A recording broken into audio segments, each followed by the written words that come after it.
welcome to the PlayWrights. I'm Will. And I'm Sarah. And this is our little podcast. About big plays. And we have a special guest with us here today. Special guest, who are you? Hey, what's poppin'? I'm Scotty Smeltzer. Hey, Sarah's younger brother. Oh my gosh, already calling it out right off the bat. It's true. You know it. Scotty Smeltzer. My youngest brother. And one of the ones that is most passionate about theater in our family, like me. So I'm excited about this. Yeah, Scotty, do you want to tell the listeners a little bit about yourself? Well, I am a theater major, so yes, I'm very passionate about the theater. I was actually in this play, You Can't Take It With Tea, that we were going to talk about today. Yes, play It's drop. A couple of years ago. Oh, nice. So you're a theater major. What do you like about performing and acting and stuff? I think what I like about acting is that you can be whatever you want to be, basically on stage, and at the same time entertain everybody by doing that. And I don't know, it's just something about, becoming something new to make people laugh or cry or experience new emotions and stuff like that. Nice. Would you rather make people laugh or cry? Probably laugh, preferably laugh. Definitely. I want to make them cry. Yeah, not make them cry, kidding. but Weep openly. yeah. No, I love that. That's beautiful, Scotty. Thank you. Thank you. Well, he name dropped the play we will be talking about today. We are talking about, no, it's perfect. We're talking about You Can't Take It With You, by George S. Kaufman and Hart. And I actually feel a little left out because I am the only one in this pod right now that hasn't been involved in this show somehow. Now, Scotty It's never too late. was in the show, what year? What time of year? It was, I believe it was the fall of 2020? No. 2019. Yeah. Sounds right. Yes. Yeah, right. fall of 2019 feels right. What role were you? I was Mr. DePenna, the firework tinkerer. Oh, yes. Yes. We love. He's a goofy guy. Yes. That's fun. It was very fun. Now, Will, my cohort. Is that all I am to you? Oh, really? No. You were in this. You directed it. That's right. You have a lot of relationships with this show. Yeah. Junior in high school, 2010. Spring 2010, I think. Yeah. Aging himself. Yeah, seriously. And then I had the absolute privilege to direct this show. Just this past November. So That's awesome. It was super fun. It's a great show. It's and it's a super popular show for high schools because it's got a pretty big cast. Mm-hmm. It's pretty appropriate for the most part. It's not about drugs and stuff, and it's a good time. I and wish. It's I know, right? But yeah, it's super popular among high schools. If you talk to any high school director, they've probably directed it at one point or another, and I'm sure, Sarah, you will probably at some point. Oh, we'll see. you'll only be able to avoid it for so long, and then one day you'll be like, I guess we'll do You Can't Take It With You. That'll consume you. Yeah. Yeah, I'm sure I will. It's a pretty good show. I actually had never read it or seen it until Will's production this past November. And even then, I came on the last night, and you know how some high schoolers do some hijinks on the last shows. I don't know if any of you can relate to this, but his students definitely did that night. So I feel like I kind of know the show, but they really didn't change that much. Okay, they really good. didn't. They altered a couple lines here and there, but honestly, It was but a lot of wacky energy. There was a lot of wacky energy. I just can't stand that because they only do 3 shows. Right. And then you alter one, and it's like, well, okay, I would totally get it if we were doing the show over 8 weeks and the last night we're gonna do some crazy, but it's there's only 3. Yeah. To be fair, it does focus around a wacky family. That's true. That show, it's better to do it on that show than say a dramatic. It would be Oedipus Rex. Yeah. Or the Diary of Anne Frank. Yeah. Don't improvise on those. Sad. Well, sweet. Well, let's just jump into it. I'm going to talk about George S. Kaufman and Moss Hart. I'll try to summarize pretty quick these two guys. I like to think of George S. Kaufman as like the mean counterpart of Moss Hart. And mean, maybe he's just like sassy, a little bit edgier side, where Moss Hart is the kinder, sentimentalist, good cop, sweet bad cop side. Yes. Like some like stern. He's more stern, maybe. George S. Kaufman, yes. Moss Hart is a little nicer, and you'll kind of see that like in their lives reflected too, which is funny. But sweet. Well, George Simon Kaufman was an American playwright, theater director, and producer, humorist, and drama critic. In addition to comedies and political satire, he wrote several musicals for the Marx Brothers and others. He won the Pulitzer Prize for Drama for the musical Of Thee I Sing with Maury Reiskind and Ira Gershwin in 1932, and won again in 1937 for the play You Can't Take It With You with Moss Hart. The Pulitzer Prize. It won the Pulitzer Prize. He also won the Tony Award for Best Director in 1951 for the musical Guys and Dolls. Get the heck out of here. Yo, Yeah. I did not know that. I know. So how did this man come to be? Let's find out about his life. He was born Joseph S. Kaufman, so I'm not sure why they switched to George, but How did that happen? I don't know. I didn't find anything on that, so but I kind of love that. He was was born to, I think that's actually his dad. I presented that wrong. That Sorry. makes sense. Joseph Yeah, S. that makes sense. I was like, born too. Yeah, born too. Was born to Joseph S. Kaufman, a hat band manufacturer, and Nettie Myers in Pittsburgh, Pennsylvania. He had a younger sister, Ruth, and his other sister was named Helen, aka nickname Halsey. So anyone have a Helen in their fam, call him Halsey. It's cute. I just call him Hell. Nice. Yeah. His family was Jewish. He graduated from high school in 1907 and studied law for 3 months. Then he grew disenchanted and started on a series of odd jobs selling silk and working in wholesale ribbon sales. And then eventually he kind of found himself in like the newsroom, if you will. And slowly he worked up to working in the New York Times in 1917, becoming the drama editor and staying with the newspaper until 1930. And he took his editorial responsibilities very seriously. According to a legend, on one occasion, a press agent asked, "How do I get a leading lady's name in the Times?" And Kaufman said, "Shoot her." Nice. Wow. Yeah. That would work. That would. Yeah. So wild. So yeah, he was a little bit of a jaded guy. Definitely a realist. His Broadway debut was Snickers and Sadie's birthday. Just kidding. Like the same day, September 4th, but a million years earlier in 1918 at the Knickerbocker Theater, with the premiere of the melodrama Someone in the House. And he co-authored that play with Walter C. Percival. So he actually co-authored like frequently, and Moss Hart did as well. And the play opened on Broadway during that year's serious flu epidemic. I'm not trying to trigger anyone about the pandemic, but they had an epidemic back in 1918, so it's okay, right? That was really bad. Wild times. The Spanish flu. Yeah. So people were being advised to avoid crowds, hence like our lives.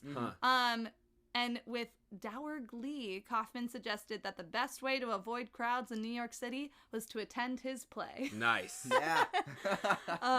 And every season from 1921 through 1958, there was a play written or directed by Kaufman on Broadway.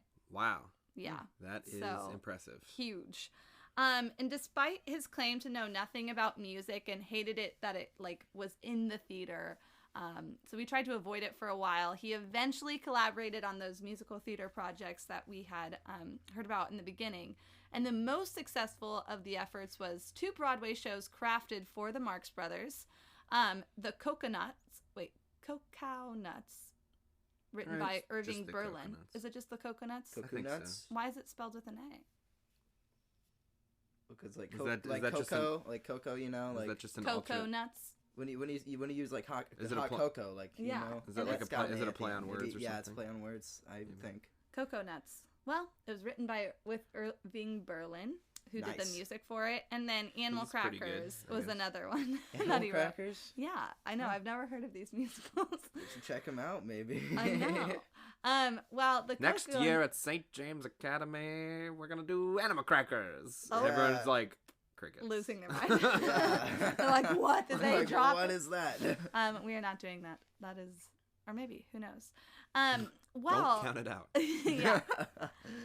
While the Cocoa Nuts was being developed in Atlantic City, this is kind of a fun story involving Irving Berlin. He was hugely enthusiastic about including this song called Always, which he had written as a wedding present for his bride. He wanted it in the show. Kaufman was less than enthusiastic and refused to rework the libretto to include this number. The song ultimately became a huge success for Berlin, recorded by many popular performers. And according to Lawrence Bergreen, Kaufman's lack of enthusiasm caused Irving to lose confidence in the song and Always was deleted from the store of coconuts, though not from its creator's memory. Kaufman, a confirmed misogynist. Misogynist. Misogyny confirmed. Yes, had no use for the song in the Coconuts, but his disapproval did not deter Berlin from saving it from a more important occasion. So the Coconuts would remain Irving Berlin's only Broadway musical until his last one, Mr. President, that did not include at least one eventual hit song. So, Wow. yeah. So sometimes Kaufman's failure. judgment calls weren't that great. Yeah. That's okay. It's all right. He was a prominent player of bridge, both auction bridge and contract bridge in his spare times. And Well. Nice. the New Yorker published know. many of his humorous items about the card game. Now, Moss Hart actually wrote an autobiography called Act One, and there's a film that you can watch it. Great. I want to find it. Let's watch it. Yeah. Wait, Moss Hart wrote it about himself, but he portrayed Kaufman in it as a morose and intimidating figure, uncomfortable with any expressions of affection between human beings in life or on the page. Hart writes that Max Siegel said, "Maybe I should have warned you. Mr. Kaufman hates any kind of sentimentality. He can't stand it." This perspective, along with a number of taciturn observations made Kaufman himself, led to a simplistic but commonly held belief that Hart was the emotional soul of the creative team, while Kaufman was the misanthropic writer of punchlines. Kaufman preferred never to leave Manhattan. He once said, "I never want to go to any place where I can't go back to Broadway and 44th by midnight." And he was a little bit of a ladies' man. I won't go too deep into it, but he was involved in many a scandal.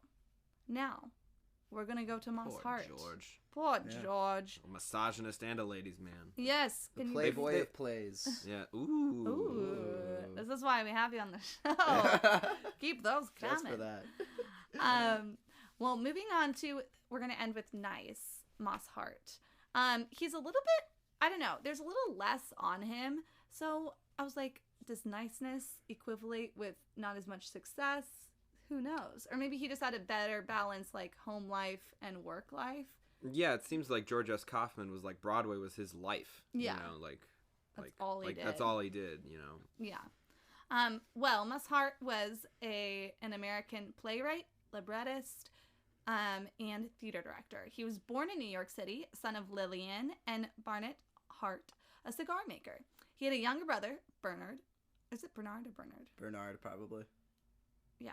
I'd say Could Bernard. be, yeah. I Could be think either He could one. be either. I mean, I like Bernard. You seem confident in it, so we're gonna go with that. that. Bernard. Bernard. He grew up in relative poverty with his English-born Jewish immigrant parents in the Bronx and in Seagate, Brooklyn. So early on, he had a strong relationship with his Aunt Kate. This is how he kind of got into the theater, with whom he later lost contact due to a falling out between her and his parents and Kate's weakening mental state. Ooh. But she did pique his interest in the theater and took him to see performances often. Hart even went so far as to create an alternate ending to her life in his book, Act One. He writes that she died while he was working on an out-of-town tryouts for The Beloved Bandit. Later, Kate became eccentric and then disturbed, vandalizing Hart's home, writing threatening letters, and setting fires backstage during rehearsals for Jubilee. but his relationship with her was formative. He learned that the theater made it possible that the art of being somebody else, like you said, not the scrawny boy with bad teeth, a funny name, and a mother with a distant drudge, but somebody else. So it was a bit of an escape for Moss. After working several years as a director of an amateur theater groups and an entertainment director at summer resorts, he scored his first Broadway hit with Once in a Lifetime, and it was a farce about the sound era in Hollywood. He co-wrote that play with George S. Kaufman. So that was their first kind of play together. But during the next decade, Kaufman and Hart teamed up on a string of successes, including You Can't Take It With You and The Man Who Came to Dinner. That's right. Yeah. That's right. Yeah. Yes, another very well-known play. Yes. Though Kaufman had hits with others, Hart is generally conceded to be his most important collaborator, and it goes both ways. So it was kind of a necessary. I don't know. They brought out the best in each other. Maybe. Yeah. Kind of opposites attract. By far his biggest hit was when he directed My Fair Lady in 1956. Wow. The show ran over 6 years and won a Tony Award for Best Musical. Hart picked up the Tony for Best Director. He also wrote some screenplays, including Gentleman's Agreement, Hans Christian Andersen, and A Star is Born. Get the heck out of here. Really? I know. Yeah, the first one, I think, with Judy Garland. Yes? Yes. There have been a lot of different versions. It's so the 1954 I believe the first one was with Judy Garland. Judy Garland? Great. Yeah. Well, then there you go. And then I've seen Hans Christian Andersen. Really? Yeah. Wow. Did he like it? That's when I was a little kid. But I remember there's one song and they're like, it's Hans Christian Andersen. That's me. And that's the only thing I remember. Yeah. I never would thought they would make a musical out of it. Yeah, it was, yeah. Well, who was Hans Christian Andersen? He's a storyteller. Yeah. He would from Northern Europe, and he wrote things like did he write The Little Mermaid? Is that him? I want to say. Yes. Is that him? You're Okay, right. So that's kind of cool. Yeah. But yeah, and then the other last film was kind of what I talked about earlier. His memoir called Act One, an autobiography by Moss Hart, and it's a film that was made in 1963 with George Hamilton playing him Hart. He was the 10th president of the Dramatists Guild of America. Of the United States. of America. Of the Dramatists Guild of America from 1947 until 1956. Hart married Kitty Carlisle on August 10th, 1946, and they had 2 children. So beautiful. He just found himself a wife. They got married, had kids. The end of story. Just kidding. So wholesome. He died Whoops. of a heart attack. Of a heart attack at the age of 57 on December 20th. Shout out to your birthday. Good day to die. 1961 at his winter home in Palm Springs, California. Gone too soon. Yes, truly. Yes. Thoughts and prayers. With his family. In 1972, 11 years after his death, Moss Hart was inducted into the American Theater Hall of Fame. Rightly he should be. Yes, one of the 23 people to be selected in the Hall of Fame's first induction class that year. And he was also paid tribute to by Alan J. Lerner in his memoir, The Street Where I Lived. And there's a couple of awards in honor of him. The New England Theater Conference offers the Moss Hart Memorial Award at their annual convention to theater groups in New England that put forth imaginative productions of exemplary scripts. So that's pretty cool. Cool. And then also, if you are a playwright, listen up to this. So Moss Hart and Kitty Carlisle Hart New Play Initiative still goes on today. It's developed as an offshoot for the very successful New Play writers. And it's at Burbank's, aka it's in California, beautiful, Grove Theater Center.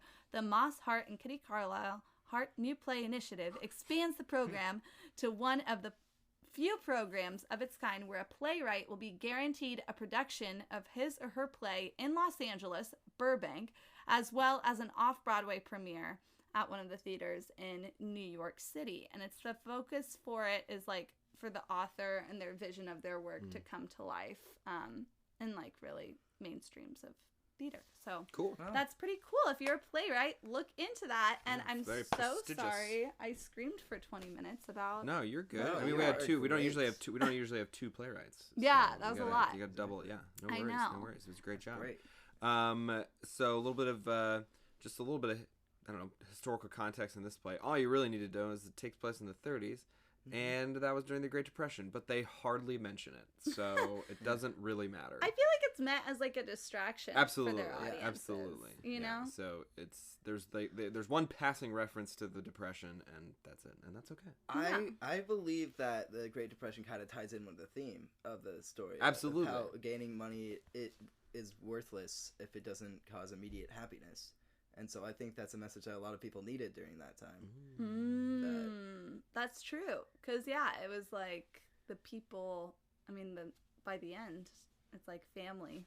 Yeah. Family is, but yeah, exactly. There's a very strong central message to it. Is that everything that you gain in this world, well, you can't take it with you. But I'm So anyway, yeah. So definitely. I wanted to talk about a little bit about the movie as well, because the movie Sword, I think, made this play live on in our memories a little bit longer. Which is interesting because it's not. I hear it's pretty different from the play. It's really, I've never seen I it, read but it. I just assumed it was a script to screen adaptation. I read that it was a little. I mean, I've never seen it, so maybe I can't really speak to it. But I've definitely seen parts of it, and the parts that I've seen are basically the script. okay, But maybe did they change the ending or something? maybe. Interesting. We'll have to watch it and find Yeah, out. yeah. They do. Unfortunately, Yeah, we haven't done our research here. But one of the great things about the movie is that Tony is played by Jimmy Stewart. Right? Yes. And a very young Jimmy Stewart. We love Jimmy. Yeah, and Love so it's not certainly not Jimmy's first film role. He had been acting for several years before that, and I'm just looking at his filmography, and my gosh, the man made a lot of movies every year. But this was before, so You Can't Take It With You was 1938. That's when the movie came out. That was before Mr. Smith Goes to Washington, which also propelled him. It was before Shop Around the Corner. It was before Philadelphia Story. And it's certainly before It's a Wonderful Life, which didn't come till 1946. So this is young Jimmy Stewart. Baby Jimmy. Yeah. Baby Jim. So Slim Jim. anyway, and Jimmy Stewart and the man who plays Mr. Potter in It's a Wonderful Life plays Grandpa in the movie. Oh, that's Yeah. sweet. Oh. That's kind of weird. It is weird. It's kinda- a weird casting because he's like a very like, well, I'm Mr. Potter and Mr. Potter. Yeah. And Merry Christmas to you In jail. Nice. But Anyway, so it comes full circle. Yeah. sure does. Circle. Dang. Well, should we jump into a quick little summary? Scotty, do you think you can kind of just like describe this play in 3 sentences?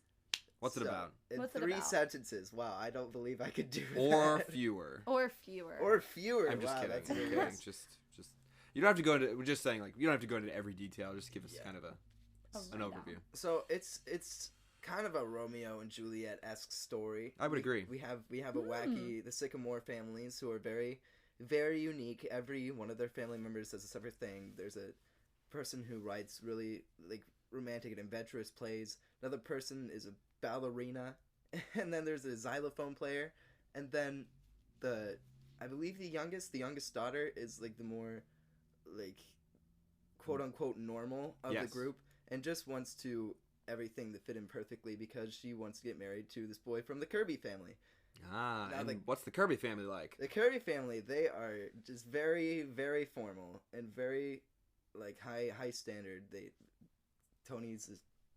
boy's name is Tony. Tony's father is a CEO of this huge company, and so the family kind of has to live up to that. So that's the whole kind of conflict of the story, is that these families can't be together because it won't work because this family's wacky and this other one is far from that. But then they show that maybe they aren't that different after all. There you go. And so And maybe the Sycamore's way of life is better because the Sycamores they do what they love. Yeah. They follow their passions. Yeah, and they're happy. Yeah. Oh, sorry. No, you're good. You're good. Yeah, where the Kirby's, they're infinitely unhappy because while they're doing things that make them money, it's not something that they enjoy. Yeah. So, we compared this to the Addams Family musical. Yeah. So, and I didn't even really. It's the same story basically. I didn't even really think about that till I was like sitting there in the audience, and I was waiting for the show to start, and I guess I was just making conversation with the person in front of me for some reason. And we were just talking, and I was telling her, like, I was producing Addams Family at that time and directing it. And she's like, oh, what's that? And then I was saying the plot of it, and she was like, huh, that's, like, basically what we're about to watch. And I was like, what? It's the same thing. And Will and I guess, I mean, we like seeing stuff without knowing what the plot is prior and everything. So he hadn't really told me anything about his show before I saw it. So yeah, that was kind of weird that we were producing a very similar style plot. Yeah. I didn't know. He kind of knew, but Will knows a lot more than I do. So. Right. Yeah. So. That's not true. You have a Master of Fine Arts and Performing Arts. Oh, William. Someone asked who the Addams Family was? Yeah. Or like the musical. Okay, the musical. Because some people, I didn't know what the musical was till That's I saw fair. you That's in fair. it. I didn't know it existed until it was announced that my community theater was doing it. Yeah. There you go. Yeah. Well, sweet. Well, these themes, boys. I need you to talk more about your feelings and themes of You Can't Take It With You. Like, maybe what's like your favorite aspect of the story? Sure. Sure. Why do you think it's important? I love the character of Grandpa. Grandpa is the patriarch of the Sycamores, and he's kind of the one who gets the Sycamores started on this path. He's the one who he was a wealthy businessman at one point, they say, and one day he was going up to his office, and then he decided, you know what, I'm not happy, and I don't like this, and so he left. He retired, and he's just been doing what he wants to do ever since. And I think that's a really beautiful thing. It's not possible for everyone, unfortunately, but I think it's a really good reminder of like, look, if you're unhappy, you need to make a change within yourself. And he has this really great line where he says, how many of us when we're young would settle for what we eventually get? And so basically, meaning like the dreams that you have when you're young don't have to just remain that. They don't have to remain just dreams. They can be what your life becomes. And maybe you'll wake up one day when you're 55 and you're just like, man, I've been doing something that doesn't make me happy for 30 years, and I don't know, that is like one of my greatest fears. Like right now, what I do, I'm pretty happy in it, and I'm certainly not doing it for the money. So like I'm okay with like where I am, but I think that's a really important thing for a lot of people to understand, is that like, look, like you don't have to settle for just the thing that makes you money. Like you can do it. It's just, it requires a little more from you, a little more sacrifice. Yeah, I think it's important to just discount, double check in with yourself, no matter what age you are. I mean, and also the fact that it comes from Grandpa is like important too. I'm sure Kaufman and Hart didn't do that on accident, because he's lived the longest, he's lived the most life, and like he's coming in and being like, do what you want, pursue your dreams, and if you fall, you'll land among the stars. And Grandpa's like so happy. I love in the Act 1, he's like, I'm off to the corner for a date with a policeman. And Tony's like, what do you mean, date with a policeman? He's like, well, every night at midnight I meet this policeman at the corner and we just chat. And I'm like, that's really cool, like he just, like, people are drawn to him because of his energy, because of his love for life. And this policeman, he says, like, yeah, the policeman at one point, he was a doctor, but then he told me, I really want to be a policeman. And he says, well, you go be a policeman if that's what you want to do.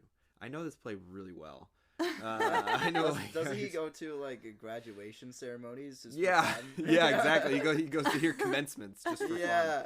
fun, for whatever reason. But it's like sweet where it's like the minute details of life that like get lost, or even like today, you know, I think about making conversations sometimes with people I don't know as well, and I'm like, you know, I get anxious or nervous, and it's just beautiful that Grandpa just like kind of met people where they're at and just like found such a joy in it. Right. There's something to take away from that.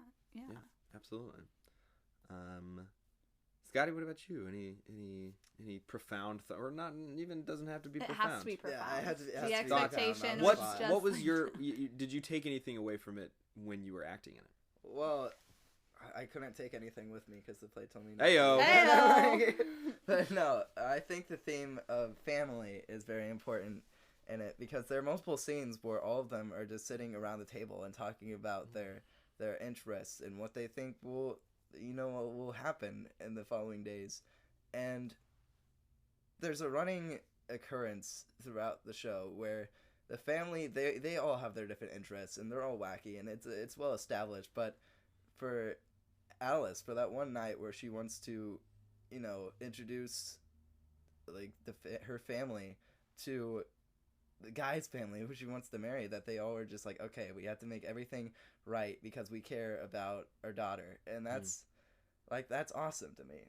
They would do that. Yeah, it was nice. It was unexpected that like they weren't offended, where she was like, can we just like be normal, or they're just like, okay, great, yeah, we're gonna try our best and like do what you want. Right. Like I just feel like every other plot line that I've seen, they're like, at least one person's like, oh, how dare you, our family's friend, which is like me and our family dynamic, because you get defensive about like your family, right? Yeah, you want to preserve that, but yeah, they are so just open and accepting. They're like, great, this is what you need to help you through this. Perfect, we're there for you. And that's beautiful. Like they're aware that they're unorthodox. Yes. And it's that self-awareness that allows them to, I don't know, remain happy. Try to tone it down and still remain happy. Fail. And fail. And that glorious stack one finisher, which is great. Seriously. Well, hey. Scott Smeltzer, my father, the other. Father. Come on in. Shout out to my dad, our dad. Shout out to my dad. We're going to take a brief intermission to go have some dinner, and we'll be back in a bit. And we're back. My gosh, it's been, 2.5 hours? Yeah, 2.5 hours. We took a quick little dinner and mass, and now we are back after some cake and coffee.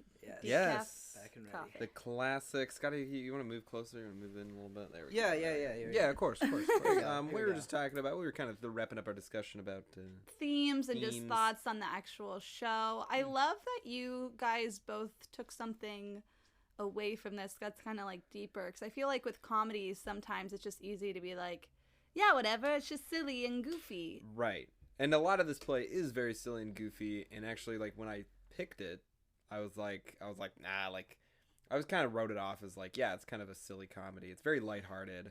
But through directing it, I think I got more out of it than I thought I would. And I think the kids did as well.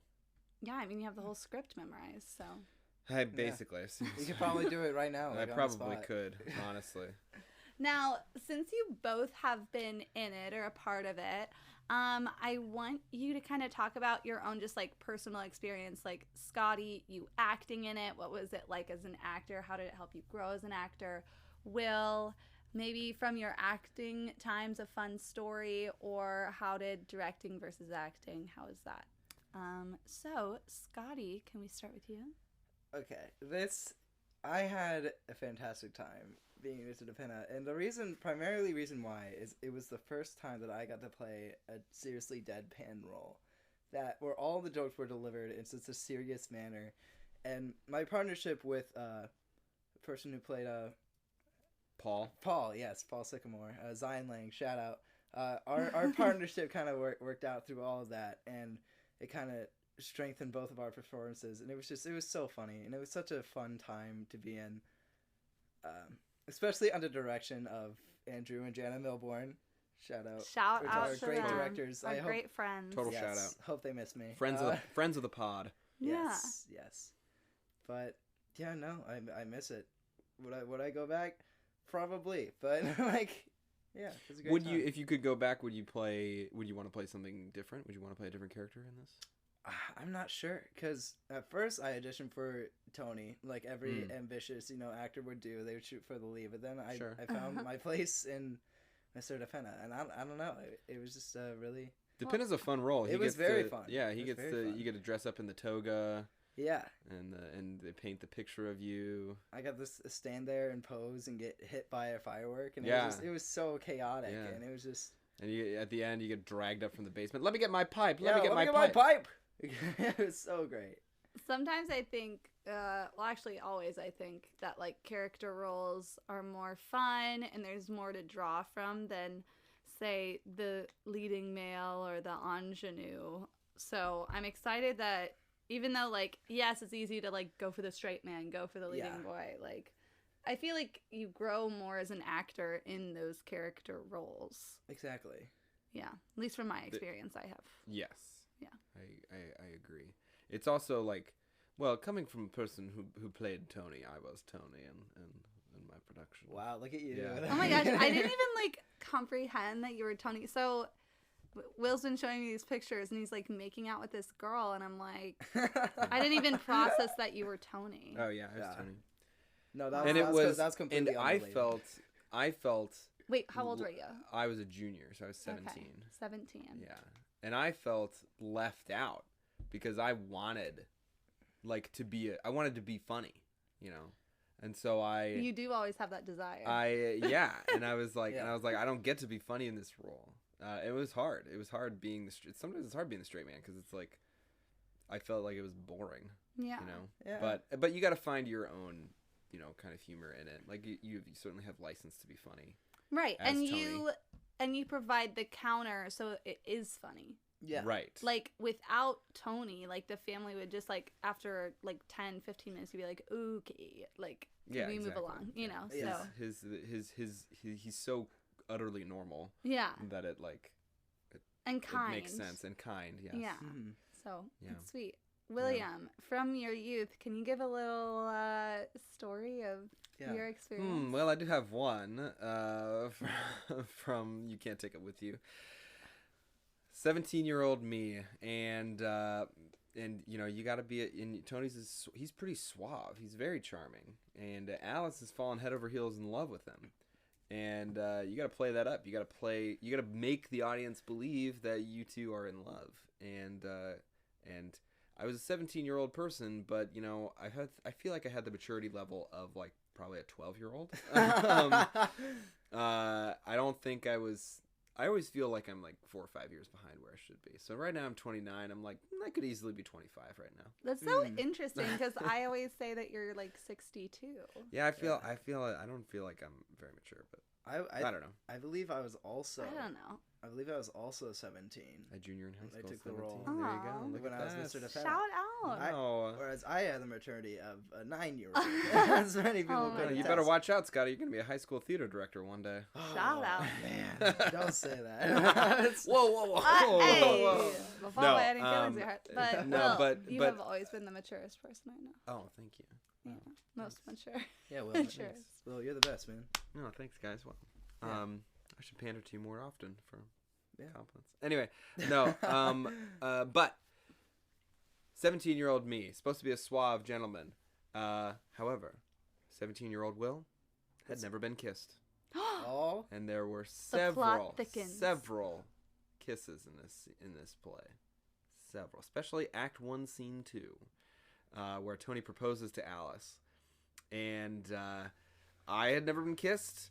Lauren Gentry, who played opposite me, had never been kissed either. Okay, actually, I hate that you were each other's first kisses. Yeah. I hate that. Oh, Yeah. Oh, I feel violent. Oh, no. Oh, wow. Yeah. That's really annoying to me. Yeah, First kiss being because she's not, like, I'm not. She's going around and being like, yeah, my first kiss, it was his first kiss. Yeah. Like, how romantic. And then you're left. So, well, we didn't like date at all or That's anything. messed We up. weren't even like remotely interested. I feel like in I've each been other. lied to. I was more thinking from a standpoint of my first kiss was on stage, therefore it wasn't actually Exactly. real. Like I kind of always was like, it doesn't really count, Yeah. or does it? Yeah. I don't know. Anyway, How did we get here? Anyway. And it was at rehearsal, in front of everybody. It was terrible. It was terrible. I felt very awkward and very it was like me and Lauren like sure we'd been to like she was a junior too. So like I knew her from theater and choir and stuff like that. But like we weren't friends, you know, and we were both pretty awkward. So we would like have to wait backstage like for our turn, and like we like wouldn't say a word to each other. It was like horribly awkward. I'm sure she was just pining. No, I don't know about that. I don't know. You saw the pictures of me. I was baby faced. I wasn't like I was not a ladies' man in high school. Yeah. But you're like boy next door. Yeah, he didn't look like my dad from Inside Out yet. No Listen. offense to my friends from high school, but we were losers, man. Like we totally like one time I was looking around the school cafeteria and I was like, you know what's interesting in our grade in the class of 2011, there's not like a group of losers in our grade. And then my friend turned to me, he's like, Will, we're the losers. And I was like, oh yeah, that's right. Oh man, It was actually, I mean, we're all cool now, but yeah, it took us a while. Oh yeah, definitely. Totally, we're all cool now. Definitely, Yeah, of definitely course, we're all of cool. course. Yeah. Wow. Yeah. So There's so much to unpack in there. Yeah. Yeah, I feel like I only there's a got lot cool to when it. I met you, Sarah. Aw. Is that why you say I'm the coolest girl you've ever met? Because you were. Because I was such a loser. Yes, he has I didn't literally mean met it. You're nobody the cooler. only cool person I've ever met. I'm just kidding. Just kidding. You are the coolest person I've ever met. Thank you. Mhm. I hold on to that. I feel like a third wheel. Here. I'm so sorry. I'm still. Oh, not Scotty's over. still here. Oh, Oh my gosh. yeah. Scotty. Sorry. Yikes. Scotty, I'm so sorry. No, you're good. Was your first kiss on stage? No. Mine was. Sarah, who was your first kiss, Sarah? What show? Big River. Big River. Your first kiss was Big That River? was Big River? Yeah. No. No way. Vaughn Huber? Huber. I literally saw that. I know. You watched it. And I kept being like, because I had to lead the kiss. Yeah. And he's Oh, like man. a foot taller than me. Okay, very tall man. So Oh, jeez. I was so freaking nervous. And like, again, it was in front of everyone the first time. Yeah. And I literally, like, it was like spring break or something before I had to kiss him. And then we got back from spring break and I was like, he literally grew a foot over spring break. Yeah, like, sure. I just like That man is couldn't lanky. get over it. But it went fine. And Vaughn is such an angel and it was great. Yeah. It was a good time. That's good. It wasn't as many kisses as like you had to do, but it Yeah. just But one. yeah, ours was two, maybe three. Anyway. This definitely is a very romantic play. Yeah, it is. Yeah. It is. My two actors that I had to direct were very, very hesitant about doing the kiss, and I approached them like literally like the second rehearsal, and I was like, "It says in the script that you guys got to kiss each other. Are you guys comfortable with that?" And the boy was always like, "Oh, well, I don't know if we should like be doing that." And I was like, "Guys, it's your decision. Like, I'm your director, but I'm not gonna force you to do something you're uncomfortable with. Like, Yeah. that's not my place, you know." And then finally, I was like, "You guys talk it out, decide what you want to do." They come to me later. They're like, "Yeah, we're gonna do one kiss in Act 1, Scene 2." And I was like, "Great, that's all we need. That's awesome." But we won't start it till, you know, X date, right? Mm. Once you're memorized and stuff, we'll start doing the kiss. And then they come to me the day of, and they're like, "Mr. Wright, like, we don't want to do this anymore." And I was like, "Ooh, too late. Sorry, too late. you are doing this. You're in it." And See- they eventually did it. It was a very light peck, Yeah. and it didn't. It could have been a Not lot compared to the Will Wright saga and junior. more. I mean, if you high saw the school. Instagram post, I was like, dang, that was a pretty full on kiss. Holy cow. Okay. Holy cow. Yeah. But I gotta say, in my production, I don't believe Tony and Alice, I don't think they kissed. Yeah. I don't think they did. It's not absolutely necessary. not I just was absolutely like, I was necessary. like, yeah, they're getting married. They would Yeah. kiss after they get engaged. see, I think Yeah, like, as at a that point- director, you just kind of have to like tell your actors what to do, especially like young ones, it's like brave of you to like put it on them. So I feel like sometimes, yeah, they'll try to like pull stuff, but if you're from the get go, like, yeah, we're gonna do this kiss and you're gonna do it, and they'll be like, okay, you know. I don't like. Yeah, with intimacy, it's like it's hard. It's just like I really don't want to. Like, I can push them in other ways, but I don't need to like. That's fair. Force them to do something they're I mean, I took out the kisses with. in Adam's family, but I guess it was mostly COVID. Yeah. Yeah. So yeah, we had kisses in Radiant Girls, but we took those out. Yeah. They were obviously wearing plastic masks. So that would have been weird. they're like, oh, excuse me, 1 second. No. Anyway, so any other things? No, just like to finish this little portion up. Your experience of actor versus director, was that weird? I don't think I've acted in something and I've directed it. So it was certainly much easier to direct because I knew the show so well. And it was really hard not to put expectations of like just recreate the show that I was in high school. Like I remembered pretty much everything, like how the characters were and all that kind of stuff. And I was like, you know what, I'm working with different actors. There's different expectations. And so that was challenging. And I was just like, and in my mind, I was like, is this good? Is this like better than the one I was in? But obviously, like, it was so long ago, and I didn't see it. I was in it, so it's really hard to tell. Yeah. But it was, yeah, it was nice because, you know, I knew exactly what to expect, and I kind of knew it. But it was hard to, Well, I thought was cool is that you cast a woman as Grandpa. Yeah, out of necessity, but she did good. Well, yeah, I felt like I had like a gentler nature about Grandpa and kind of brought about that like joyful spirit, maybe even a little easier than perhaps a man. Yeah. A boy. Yeah. High school boy. High school little yes. child, Yeah. When you have to tell a high schooler to play like they're 80, it's mixed results sometimes. And she did a great job, so she did, I commend you on that kind of casting as. Yeah, sure. Yeah, I had to cast. Let's see, who else was it? Our Depina was a woman. Oh, but she played. I mean, she played as a man. She did good. She did good job. And our Kolenkov was also a woman. I love that character. He's so funny. The Russian character. The Russian that part got teacher. So confusing. I was like, I don't know what is going on in this like, play. why was he? How did he even get there? Like, we had like a running theory that he's actually not Russian. That like at one point, just Grandpa thought he was a Russian, and so he was kind of just like he's a Russian, and he's not a Russian, and he's also not a dance teacher. He just kind of fell in with the Sycamores, and he's like, well, I've got to keep this ruse up to make them keep paying me or something. Well, to be fair, like everything like he said about the Russian politics, that was like up to date for that time. Yeah, this play has a lot of anti-communist stuff in it, which is kinda, greay. I mean, communism sucks, but bit of McCarthyism there. Yeah, a little bit.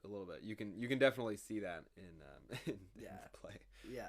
They do hate the Russians. It's a product of its time. They do hate the Russians. Unfortunately. Yeah. But now it just comes off as funny. Yeah. That's hilarious. Yeah. So a little it's preoccupied with telling us how bad communism is. Yeah. But now at this point, we all know. Like everybody knows. Yeah. Stalin was bad. So maybe it was edgy at the time, you know? Yeah. It might have been. Like, it might have been. I think there were certainly some edgy things in it for the time. Yeah. Yeah. There's a bunch of jokes about sex and stuff that we actually had to cut out of our show. Oh yeah. But they're pretty funny and harmless, I think. Anyway. Yeah. Should we cast the freaking play? I think we should cast the freaking play. I forgot about this. All right. Okay. Cue theme music. Cast the freaking play.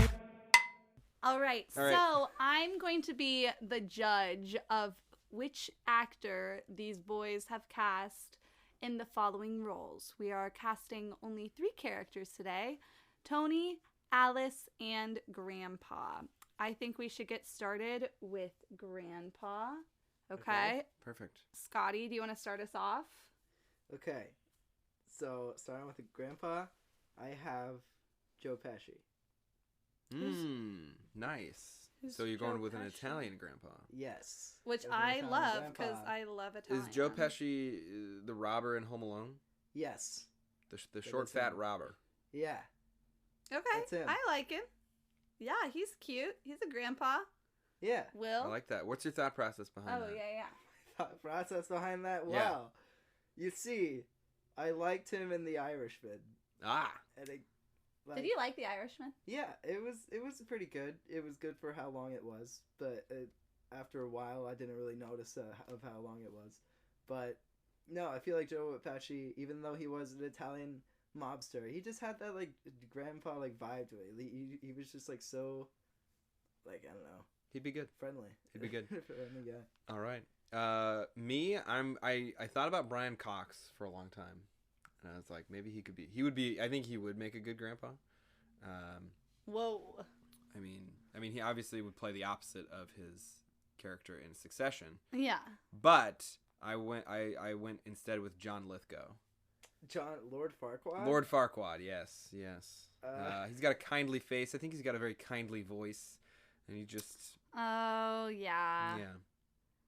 I think I'm gonna have to choose John Lithgow. You're gonna have to go with Lord Farquaad. Okay. Let's go. I'm Let's sorry. go. He just looks like more of the vibe of the show, I think. Yeah, that's true. Like this. Yeah, I'm looking at this one picture, and he looks very gentlemanly. Also, he was on The Crown, so. I've never seen it. I love The Crown. Oh, I forgot he was on The Crown. Yeah. Yeah. Way at the beginning. All All right. Well, let's go with Alice next. Alice Sycamore. Okay. Mine is Zoe Kazan. Okay. Zoe Kazan? Yeah. Is that? Doesn't she kind of look like the girl you cast? I feel like in your show, maybe. No, I don't know. I wasn't thinking of that, but I don't think so. I love Zoe Kazan because she's related to Aaliyah Kazan. That's right. And I love him. I'm pandering a little bit to you, I must say. You should be. Scotty? For Alice, I picked Kiernan Shipka. Ooh. She was Who's that? She was Sabrina Spellman in the Netflix series. Oh. Okay. I feel like she plays the role of the familial outcast. Ooh, Yeah. nice. You know, I like that, and she feels like age appropriate a little bit. Yeah, for sure. Like I Alice don't know feels how really old, young. I don't know how old Zoe Kazan is. She's probably aged out of the role, honestly. Yeah. She is 38. Yeah, Yeah. never mind. All right. She looks very young, but She does still look young. Zoe, I mean, Also, yeah. does look young. hilarious. Alice, She's married to Paul Dano, or her partner. oh yeah, is that's Paul right. Dano. Alice is definitely like in her 20s. Yeah. Yeah. So you win that round. Nice All job, right, Scotty. who's gonna have the The final tiebreaker. one? Okay, tiebreaker. Here we go. All right, here we go. Go ahead. Tony. Tony, I have Tom Holland. Oh, man. Let's Oh, go. That's hard to beat. That's how you're playing to me. That's I hard to see beat. it. That's hard to I beat. love him. All right. I've got Kumail Nanjiani. Who's No, that? Will. Why? You can't. I just- took the cast of The Big Sick. No, Sorry, also everybody. he's like too old. Scotty, He's way you too win. old. Okay, thank you. I don't even know who that is. Hey, Kumail Um, Nanjiani, he's that guy. I don't know. The Big Sick. Oh my gosh. He'd be what? awesome. He'd be He's so like, funny. he's in his 40s. Oh, he is? Yeah. He looks young. I don't know. Wasn't he the guy in like that Vanessa Hudgens He's movie? gonna be in the Eternals. He Where, is in- she's, he is in the She Eternals. plays 3 different roles. No. He's not in the Princess Switch. Okay. three. No, he no, is in no, the no, Princess he's not. Switch.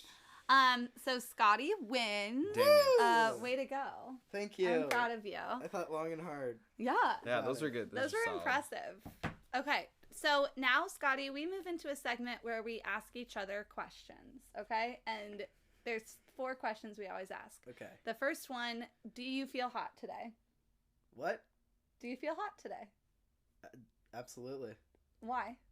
Because I don't know. I'm wearing a turtleneck and a blazer. He looks hot. He looks classy. I will say that. Give him a Classy. cigar and a glass of whiskey, and Yes, sir. I'll be all set. he'll be set by the fire.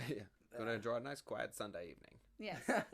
Will, do you feel hot today? I feel hot today. I worked out today. I feel good. I'm in my favorite quarter zip. Nice. Yeah, Yeah. that quarter zip You're is on a a qu- classic. you are That in is a quarter classic. zip. I love Thanks. it. Thanks, guys. I can confirm. I have visual. Sarah, do you feel hot today? Yeah, I feel like we've gotten just so much done today. Like, we've been so productive, and I'm really proud of us. Do you partially put your hotness upon productivity? I think I do. Yeah. Because that makes me feel That's good. capitalism. Yeah, it's true. Well, it's I'm kidding. Only. okay. Great. The next question is what's your crush? It could be a thing. It could be a person. Like Will's last week was goat cheese was his crush. So really, it Was could it? be like anything. Oh, yeah, yeah, it was. My crush. Yeah. Right now. Just like something Like you something like. you like, something you're into. But not a TV show because we're gonna get to that later. Yeah. Okay. I want to say Andrew Garfield. Nice. I'm on an Andrew Garfield high. I respect that Yep, so hard. Absolutely. Yeah. Yeah, he is my crush I saw as him on well. Spider-Man and The Social Network and Tick Tick Boom, and he's going off. He's I going love off. that. He needs an Oscar this year. I swear. Yeah, he's amazing. Get the man an Oscar, everybody. And he's a kind-hearted person as well. He's Sure so is. cute. Seems like it. He is. Will, what's your crush? My crush is things that work the way that they're supposed to. So, my father-in-law, Scott Smelter, got me a ladder for Christmas, and I used it for the first time today to take down the Christmas lights, and it worked exactly like it was supposed to. Wow. And it was simple, and it was easy, and I was like, this is engineering, everyone. This works. Yeah, of course it worked. It's my dad. He's a businessman. He's a businessman. It's his Exactly. job to make things work. That's true. Beautiful. That's true. I love So, that. Sarah, what's your crush? My crush is it's actually reading.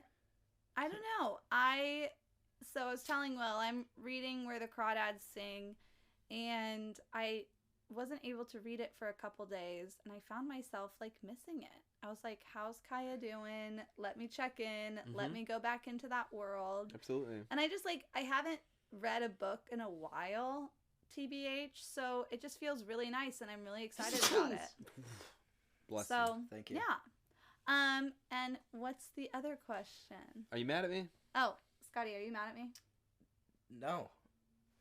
No. You have to ask him. Scotty, are you mad at me? No. Great. Now you ask Will. Why? Will, are you mad at me? Kinda. Why? Because you beat me in casting. Oh, that's true. Aw. That's true. I'm Suck kidding. it. I'm Alright, kidding, Sarah, but you- I'm still mad. Sarah, are you mad at me? No, I'm Okay. not mad at you. Cool. Sarah, are you mad at me? Kind of. Great. I'm just kidding. Right. All right. Now, Scotty, you have to ask. Oh, wait. he or she, he just asked you. Yeah. Yes. Oh, Scotty, are you mad at me? No. Oh, cool. I got lost in Yeah, our yeah, yeah. triangle. Now you both Yeah, have to little ask me. triangle. Oh, Will, are you mad at me? It's like that scene from Shrek Thanks. 2 where they're at the dinner table. And it's like, Shrek, Fiona, donkey! He just pops out of nowhere. I don't know, my brain's going places. What's Yeah, the fourth I love question? What's The last question is, what are you watching? What are you reading? What are you listening to? Give the people a recommendation. Yes. I'm watching Daredevil, Nice. the Netflix series. Oh, yeah, season 1 or season 2? I'm on season 1, near Nice. the end of season 1. Good and stuff. it's really good. It's phenomenal, So actually. will you watch The Defenders as well? Probably. I Nice. mean, maybe. Okay. Yeah. Jessica Jones season 1 is incredible. I've heard. It's very dark and very sad. David Tennant's in that, right? It is. He is. Really? Oh yeah, he's he's the it's, villain. Oh, it's incredible. I think he's one of the best Marvel villains, even though it's not. I should technically. watch that. Yeah, You would like it. It's tough to get through. There's some rough stuff in there, but it's I gotta good. see it. It's really good.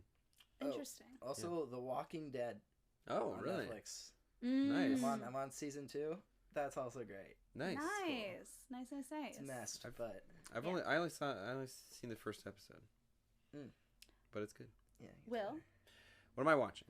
reading, Watching, reading, suggestions, suggestions. listening to.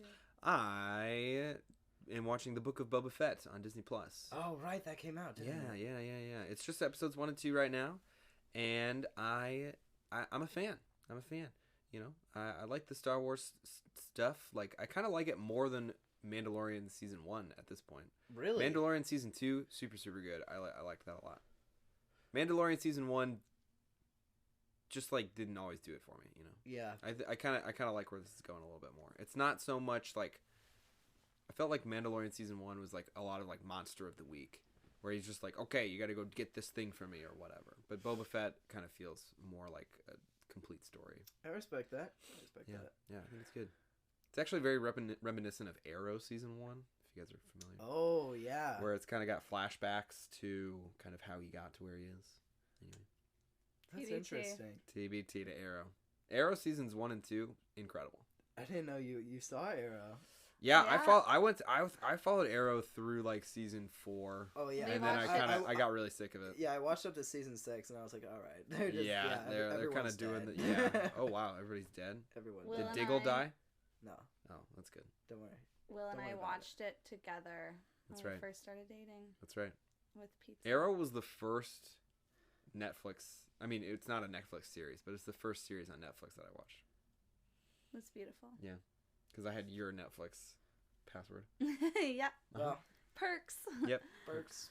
Um, Sarah, what are you watching, reading? What do you recommend?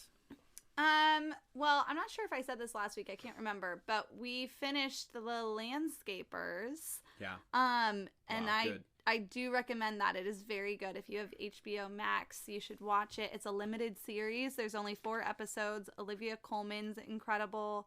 Professor Lupin is also incredible. Professor Lupin. He's Yeah, in the it. actor who plays Professor Yeah. Lupin is in it. Okay. Yeah. Don't make so much noise with the water bottle, Scotty. Oh, I apologize. It's cool. It's empty.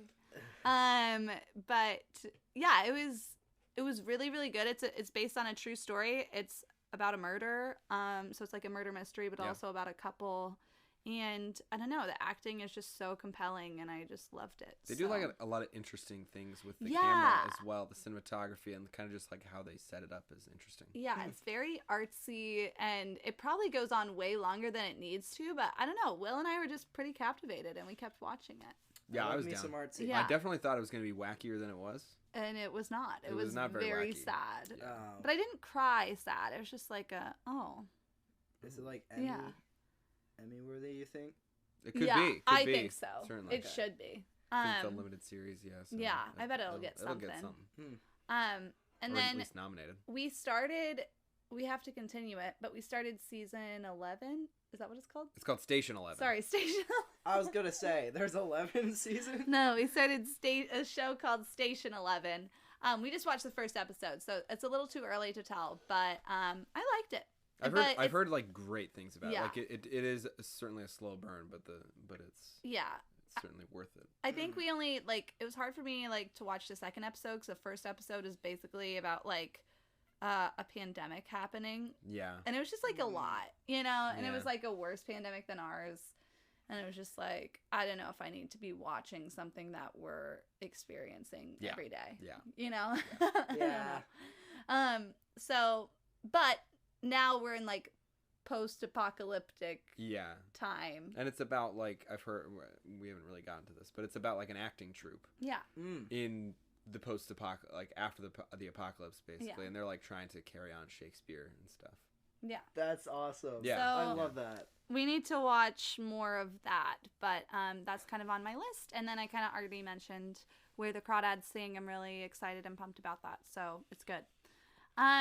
Well, great. I think that concludes our podcast today, unless you guys have any final thoughts. No final thoughts No. for me. I've got everything. Scotty, thank you so much for joining us Of today. course. Thank you for Yeah. hosting. It was awesome. Oh my Love gosh, you're amazing. I love you. Love you too. And We're gonna catch... miss you when you go back to college. I know, he's leaving for college this week. Why'd you have to bring that up? Come on. Sorry. But if you want to watch this amazing boy on stage, catch him in Ooh, yeah, Little yeah. Shop. Plug your. I'm in Little Shop of Horrors. I play Flipsnip, the agent, William Morris agent. April. Nice. Yes, In April. at Benedictine College. Is Nice. it April? Check I don't it even out. know. Probably May. I don't Oh, know. God April or bless. May. I think it's probably April. Probably April. Probably April. But yeah, so he's just our rock star actor, and we're so proud of him. So Amazing. yeah, we love. Thank you. Sick. All right, we All love you, and good night.